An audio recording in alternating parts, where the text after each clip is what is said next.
The recent well publicized example of a celebrity suicide has brought into our awareness that even the rich and the famous can be depressed.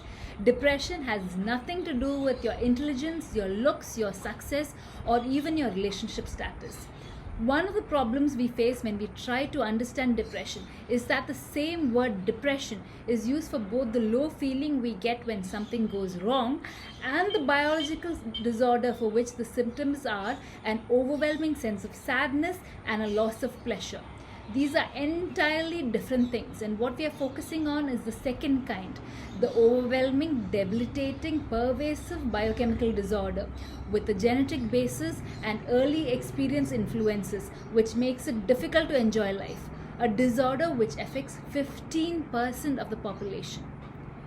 Depression is as much a biological disorder as, say, cancer is. Too high or too low levels of various neurotransmitters and hormones in our body are directly responsible for the various symptoms. In fact, research shows that a large proportion of depression is actually undiagnosed low levels of the thyroid hormone. Female hormones like estrogen and progesterone also play a large part, and women are twice as likely to get depression as compared to men.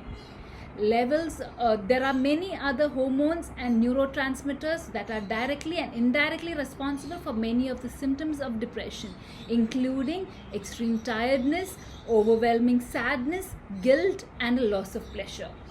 Depression also has a genetic basis. What that means is that if either of your parents or a close relative has depression, you are more likely to get it. Depression is often triggered by stressors. For a large subset of people with depression, before their first episode, something horrible happens and they stay down for a long period. And when they come out on the other side, they are no more at risk for another depressive episode than an average person. One incidence of depression does not mean that you will ever get it again in your life. However, with repeated incidences of stress-induced depression, something in your neurochemistry changes, and then you can have depression without a stressor. It doesn't have to be triggered by stressor. However, what all of this shows is that depression has a biological basis, and the treatment of depression has to be necessarily twofold.